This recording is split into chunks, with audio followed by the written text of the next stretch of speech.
In the modern classrooms of SMAN for Palangka Raya, students are engaged in active collaboration and complex problem-solving. Maintaining this environment requires a specific management tool, academic supervision. Historically, supervision has been treated as a top-down audit. The principal observes as an inspector, which often creates an environment of teacher anxiety rather than improvement.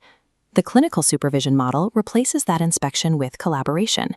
In this framework, the principal functions as a peer coach who works alongside the teacher to improve classroom outcomes. This method follows specific national standards, such as those detailed in the official Bahan Ajar Kembekalan Keterampilan Supervisi Akademik. Executing this requires a set schedule, a formal lesson plan, and a standardized observation instrument to guide the 3 stages: pre-observation, observation, and post-observation. Mastering this cycle provides a repeatable system for refining teaching tactics across the school.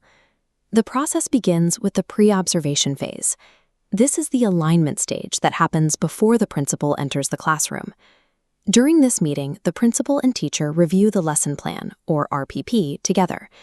The goal is to agree on a pedagogical focus for the upcoming lesson.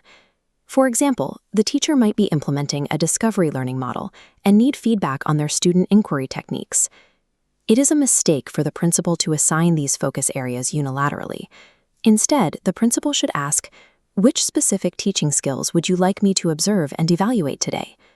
This creates transparency. When the teacher knows exactly what is being measured, the observation feels like a shared project rather than an evaluation. With the focus areas established, we move to the second stage, classroom observation. During this time, the principal must remain a silent observer. Correcting a teacher in front of students disrupts the learning environment and undermines the clinical partnership. The principal uses a standardized supervision instrument to record objective data. This keeps the feedback rooted in specific 21st century learning metrics. The observer tracks the integration of character education, or PPK, looking at modeled values. The instrument also measures how the teacher facilitates higher-order thinking skills and student literacy. Finally, the principal notes the 4 C's: critical thinking, creativity, collaboration, and communication in student activities. Using this instrument ensures that post-class feedback is supported by concrete classroom evidence. The final stage is the post-observation meeting. An effective technique is to start by asking the teacher to evaluate their own performance. This allows them to identify their own successes and challenges first. Once the teacher shares their perspective, the principal shares the objective findings gathered during the observation. Identifying these findings leads to the most important part of the cycle, the follow-up. This chart shows how evaluation results translate into concrete steps. This might include targeted peer observations, specialized training sessions, or collaborative work in subject matter groups. A supervision cycle is only complete when it results in a signed, mutually agreed-upon action plan for the teacher's development. We have aligned the goals, conducted an objective observation, and established a clear follow-up plan.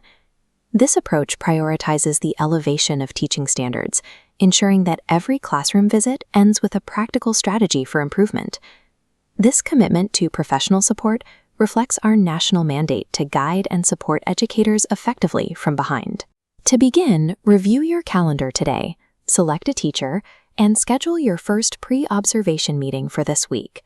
At SMAN for Palangka Raya, this process ensures that collaborative professional development becomes the standard practice in every department.